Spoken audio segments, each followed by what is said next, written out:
है गाइस, कैसे हैं आप सब? आज मैं आपको एक ज़ॉम्बी स्टोरी दिखाने वाला हूँ, तो चलिए इसे देखते हैं। सब्सक्राइब कीजिए और हमारी लेटेस्ट वीडियोस की नोटिफिकेशन के लिए बेल आइकन दबाना मत भूलना।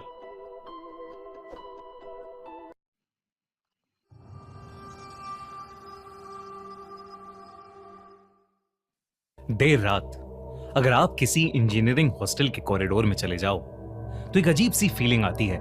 ट्यूबलाइट की सफेद रोशनी, डोर के नीचे से निकलती हुई हल्की सी लाइट, कहीं किसी रूम में कोडिंग चल रही होती है तो कहीं असाइनमेंट और कहीं ब्रेकअप। ये कहानी है इंडियन इंस्टीट्यूट ऑफ इनोवेशन के एक ऐसे ही हॉस्टल की जहां एक रात कुछ ऐसा हुआ जो किसी ने सपने में भी नहीं सोचा था।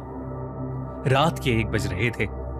इंस्टीट्यूट के बॉयज हॉस्टल के ग्राउंड फ्लोर कॉरिडोर में सिर्फ एक रूम की लाइट जल रही थी, रूम 107, और उस रूम के अंदर बैठा था 4th year engineering student Ravi. Ravi अकेला बैठा अगले दिन होने वाले अपने प्लेसमेंट इंटरव्यू की तैयारी कर रहा था। टेबल पर कॉफी मग्स पड़े थे, व्हाइट बोर्ड पर फॉर्मूलाज लिखे थे और विंडो के बाहर सिर्फ अंधेरा था और एक अजीब सी खामोशी, जैसे किसी तूफान से पहले की शांति हो।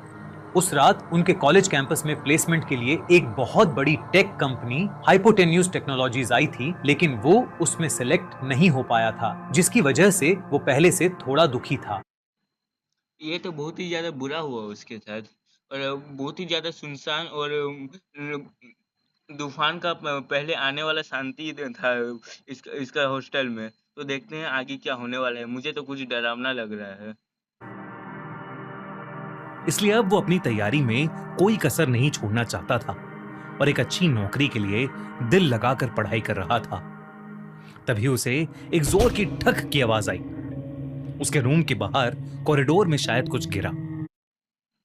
क्या हो सकता है ये रूम के बाहर कॉरिडोर में? तो चलिए देखते हैं। रवि ने पहले इग्नोर किया। हॉस्टल में आवाजें आना नॉर्मल होती हैं। उसे लगा कि शायद कोई ड्रंक होगा या कोई बाथरूम गया होगा, लेकिन कुछ देर में उसे किसी के गुर्राने की आवाज आई, जैसे कोई जानवर बाहर घूम रहा हो। ये कोई शेर तो नहीं, या फिर कोई ज़ॉम्बी? शायद ये कोई ज़ॉम्बी हो। चलिए देखते हैं। रवि ने धीरे से अपने रूम का डोर खोला और बाहर देखा।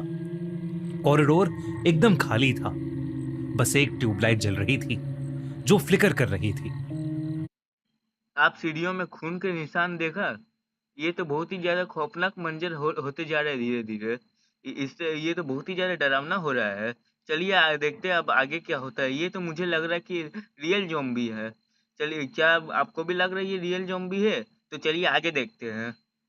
पर फ्लोर पर एक पतली सी डार्क लाइन थी जो हॉस्टल के कॉमन बाथरूम से होती हुई उसके डोर के सामने से फर्स्ट फ्लोर की सीढ़ियों की तरफ जा रही थी। जब उसने उस लाइन को ध्यान से देखा तो वो घबरा उठा। वो कोई पानी नहीं था, बल्कि गाढ़ा लाल खून था। अचानक रवि को कॉमन बाथरूम से किसी के चीखने की आवाजें आईं। रवि हिम्मत करके कॉमन बाथरूम की तरफ बढ़ा, जहां से वो खून की लाइन शुरू हुई थी। कॉमन बाथरूम में रवि ने जो देखा, उसे देखकर रवि के होश उड़ गए। आप देख सकते हैं एक ज़ॉम्बी एक इंसान को काट रहा है। इसे देखते ही रवि का होश उड़ गया, और देखते हैं आगे क्या होने वाला है। क्या ये ज़ॉम्बी रवि को भी काटेगा? चलिए आगे देखते हैं। उसने देखा कि एक लड़का जिसका चेहरा खून से लथपथ है, वो उसी के फ्लोर पर रहने वाले फर्स्ट ईयर स्टूडेंट अमित की गर्दन को अपने मुंह से काट रहा है। वो लड़का जिसका चेहरा खून से लाल था, वो कोई और नहीं, उन्हीं के हॉस्टल में रहने वाला विराट था। रवि विराट का अच्छा दोस्त था और उसके साथ क्रिकेट खेलता था। उसे समझ नहीं आ रहा था कि विराट को हुआ क्या है, पर रवि जैसे ही अमित की मदद के लिए आगे बढ़ा, विराट उस पर गुर्राने लगा और एक अजीब ढंग से चलता हुआ वो रवि के पास आने लगा। विराट का एक खूंखार रूप देखते ही रवि डर के मारे वापस अपने रूम में भागा और उसने अपना रूम अंदर से लॉक कर लिया। तभी उसने अपना फोन देखा। Hostel group, 50 unread messages. Bro, room lock करो, don't open the door, college में लोग पागल हो गए हैं, काट रहे हैं एक दूसरे को। रवि ये मैसेजेस पढ़कर हैरान हो रहा। क्या ये ज़ॉम्बी रवि को भी काट लेगा? इसे जानने के लिए आप जुड़े रहिए हमारे साथ राजवीर रिएक्शन चैनल पे। और अगर आपको ये अच्छा लगा हो तो हमारे चैनल को ज़्यादा से ज़्यादा लाइक, सब्सक्राइब और शेयर और कमेंट कीजिए। और कमेंट में पार्ट 2 लिखिए ताकि मैं इसका दूसरा पार्ट उसमें भेज सकूँ। Okay bye.